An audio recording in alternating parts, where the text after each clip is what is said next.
उस्ताद बिस्मिल्लाह खां, एक ऐसा नाम जिसको सुनते ही हमारे कानों में शहनाई की धुन गूंजने लगती है। उस्ताद बिस्मिल्लाह खां शहनाई की दुनिया के ऐसे फनकार थे जिन्होंने अपनी शहनाई से पूरी दुनिया को सदियों तक आकर्षित किया। आज 21 मार्च है और आज ही के दिन 1916 में बिहार के डुमरांव में उस्ताद बिस्मिल्लाह खां साहब का जन्म हुआ था। उस्ताद बिस्मिल्लाह खां साहब तीसरे ऐसे भारतीय संगीतकार थे जिन्हें भारत रत्न से सम्मानित किया गया था। बिस्मिल्लाह खां के बचपन का नाम कमरुद्दीन था।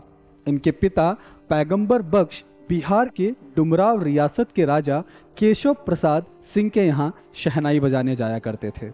इनके खानदान के लोग राग दरबारी बजाने में काफी माहिर थे। 6 साल की उम्र में उस्ताद बिस्मिल्लाह खां अपने पिता के साथ बनारस आ गए और बनारस में इन्होंने अपने मामा अली बख्श विलायती से शहनाई की शिक्षा हासिल की। इनके मामा बनारस के काशी विश्वनाथ मंदिर में शहनाई के स्थायी वादक थे। आज उस्ताद बिस्मिल्लाह खां की जयंती पर हम आप लोगों के साथ उनके जीवन के कुछ रोमांचक किस्सों को साझा करेंगे। राष्ट्रीय पुरस्कार से सम्मानित यतीन्द्र मिश्रा की किताब सुर की बारादरी से हमने उस्ताद बिस्मिल्लाह खां के जीवन के कुछ किस्सों को लिया है। अपने जवानी के दिनों में उस्ताद बिस्मिल्लाह खां केवल 2 ही चीजें बहुत ज्यादा आकर्षित करती थीं। एक तो कुलसुम हलवाइन की देसी घी की कचौड़ियां और दूसरी सुलोचना की फिल्में। जब भी सुलोचना की कोई फिल्म सिनेमा हॉल में लगती, उस्ताद बिस्मिल्लाह खां साहब अपनी पूरी कमाई उस फिल्म को देखने में लगा देते। उन्होंने अपना जीवन फक्कड़ी में गुजारा, लेकिन शहनाई के साथ उनका रिश्ता हमेशा कायम रहा। वो कहा करते थे कि शहनाई उनकी दूसरी बेगम है। 14 साल की उम्र में उस्ताद बिस्मिल्लाह खां अपने बड़े भाई शमशुद्दीन के साथ बनारस के बालाजी मंदिर में शहनाई के रियाज के लिए जाया करते थे। बालाजी मंदिर से एक रास्ता दाल मंडी होते हुए रसूलन बाई और तूलन बाई के कोठे पर जाता था। इस रास्ते की जानकारी सिर्फ बिस्मिल्लाह साहब को थी। उस रास्ते होते हुए वो रसूलन बाई के कोठे पर पहुंच जाते और वहां संगीत की तालीम लिया करते थे।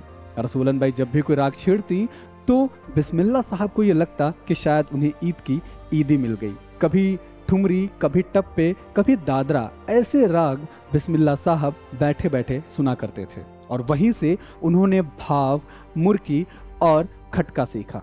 बिस्मिल्लाह साहब के ऐसे गायब होने की वजह से उनके बड़े भाई शमशुद्दीन के जहन में एक सवाल उठा कि हम दोनों आते तो एक ही रास्ते से हैं, लेकिन ये बिस्मिल्लाह कहाँ गायब हो जाते हैं। उनको ढूंढने के लिए शमशुद्दीन ने बिस्मिल्लाह साहब की जासूसी शुरू की और उन्होंने पाया कि वो रसूलन बाई के कोठे पर जाते हैं। जब उन्होंने उन्हें पकड़ा तो उन्होंने बिस्मिल्लाह साहब को एक हिदायत दी कि एक नापाक जगह है, यहाँ पर आने से अल्लाह नाराज हो जाता है।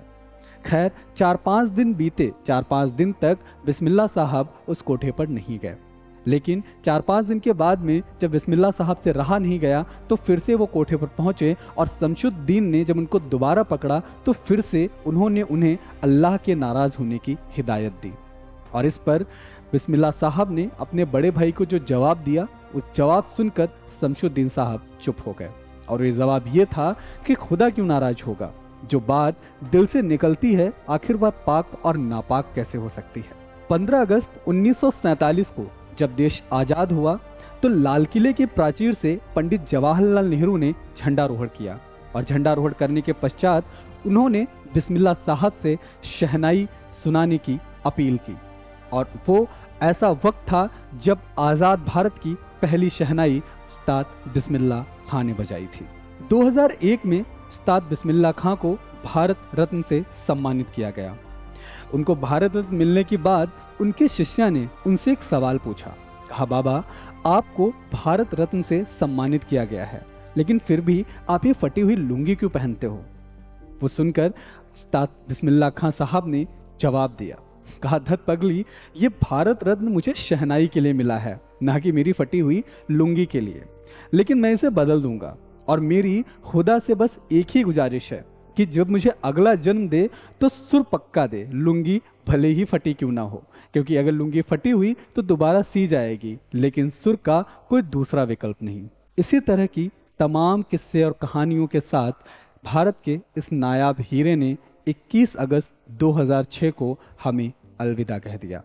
लेकिन इनकी शहनाई की धुन आज भी जब हमारे कानों में पड़ती है तो मन और मस्तिष्क दोनों को तरोताजा कर देती है। जय हिंद।